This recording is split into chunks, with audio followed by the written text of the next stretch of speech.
When it comes to Rigathi Gachagua, us as member of Kenya, we are members of parliament, we are ready to contribute money to remove him if money is needed anywhere.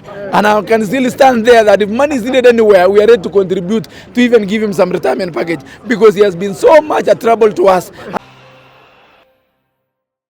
Bunge wa Mogotio Ruben Kiborek, nimeona weekend ulisema aende nyumbani. Jamani, amngemsamea? Jamani, ameenda. Ule si mtu wa kusamea. Uliona kibri, hata akiomba msamaha anaomba msamaha na kibri mingi.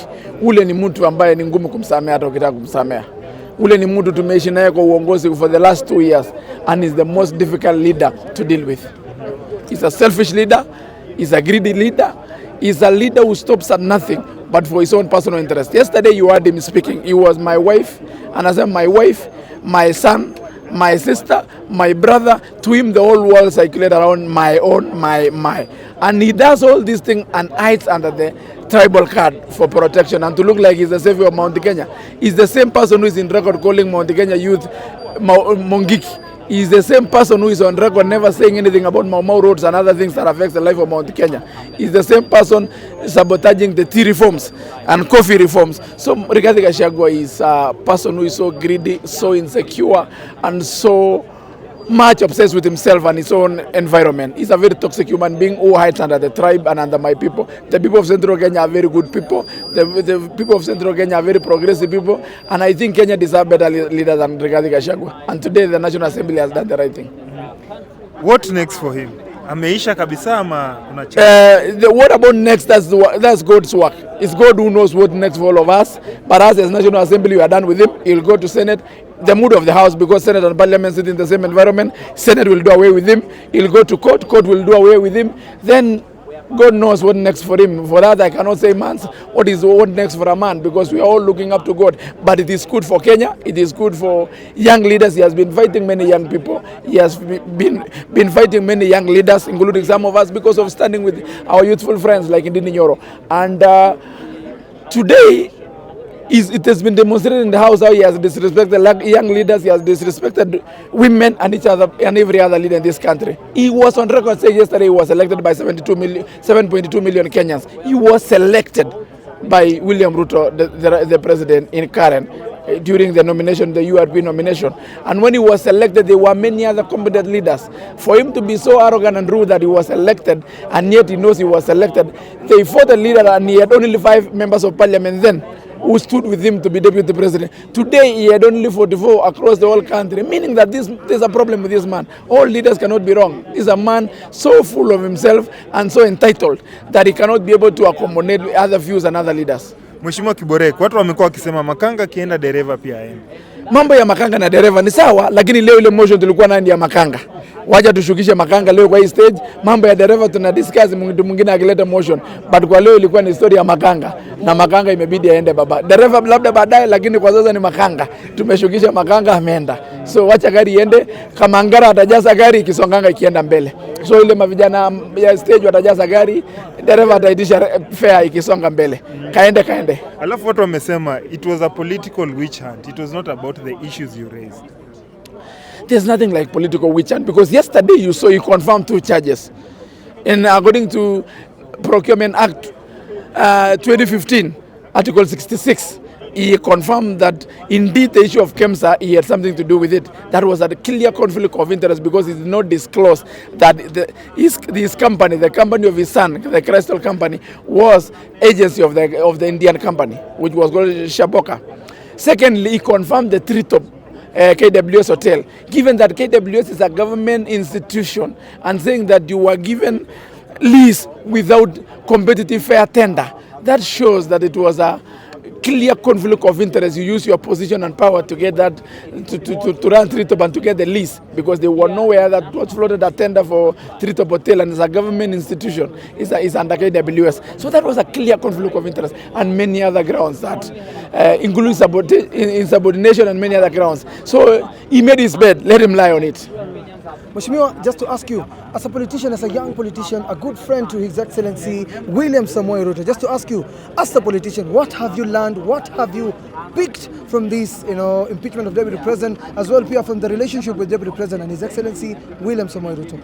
the most thing I've learned from today is that experience is a key thing in leadership. What Rigathi Gachagua lacked is experience, handling his own problem, including calling media and all things, and all the drama he has been choreographing with Cleophas Malala shows a man who lacks experience. Apart from being insecure, he lacks experience. So I have learned that for you to be a good leader, you have to be secure. You have not to be insecure. Two, you have to have experience. So what I have learned is that he has been caused by own inexperience. Now, what next for Deputy President Rigathi Gachagua? That is his card to do.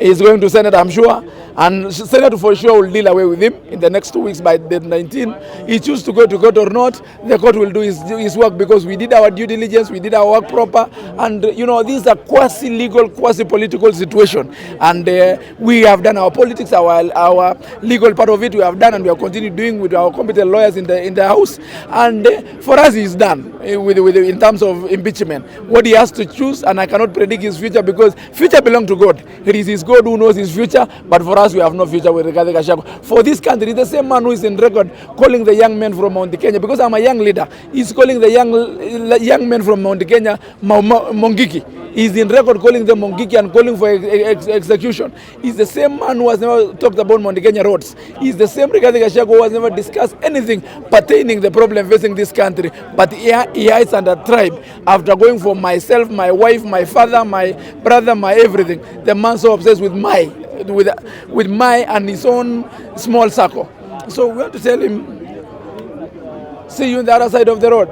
Just lastly, Mheshimiwa, what plans does His Excellency William Samoei Ruto has for the people of Mount Kenya if Deputy President Rigathi Gachagua get impeached? President William Ruto has planned for the Republic of Kenya. That one I cannot speak for him, he will speak for himself.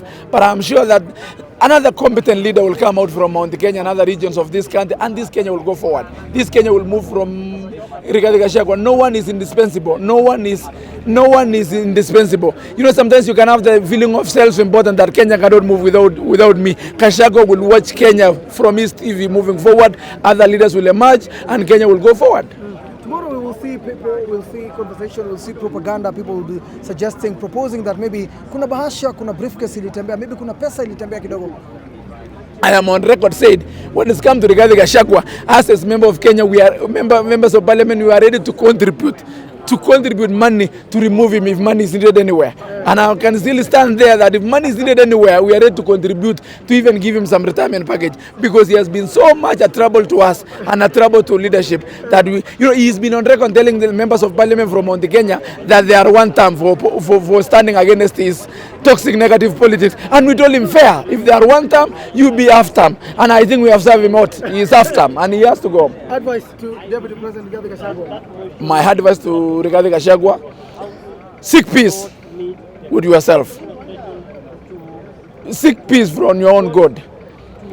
You know, learn to be the truthful you call yourself, because you are a truthful liar, and learn to internalize that life can move without you. You are not indispensable. There have been many other leaders before you. There will be many other brilliant leaders after you. And this country, for sure, for real, will go forward without you. And don't see that you are too big that Kenya cannot move without you. Tomorrow, Kenya will move, and you will be forgotten, just like the Malisa Vilakwe.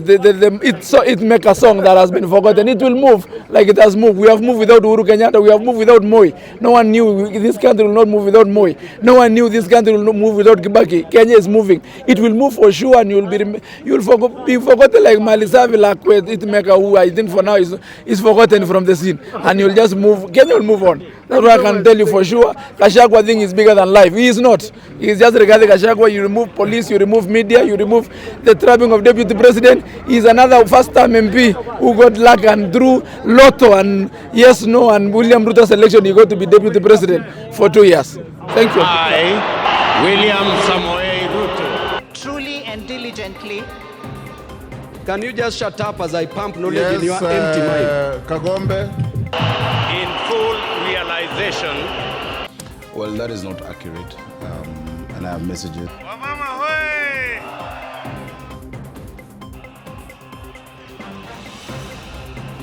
Gachagua.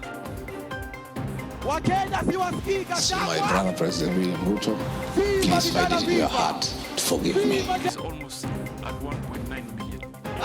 Hii ndio utamu ya Nairobi.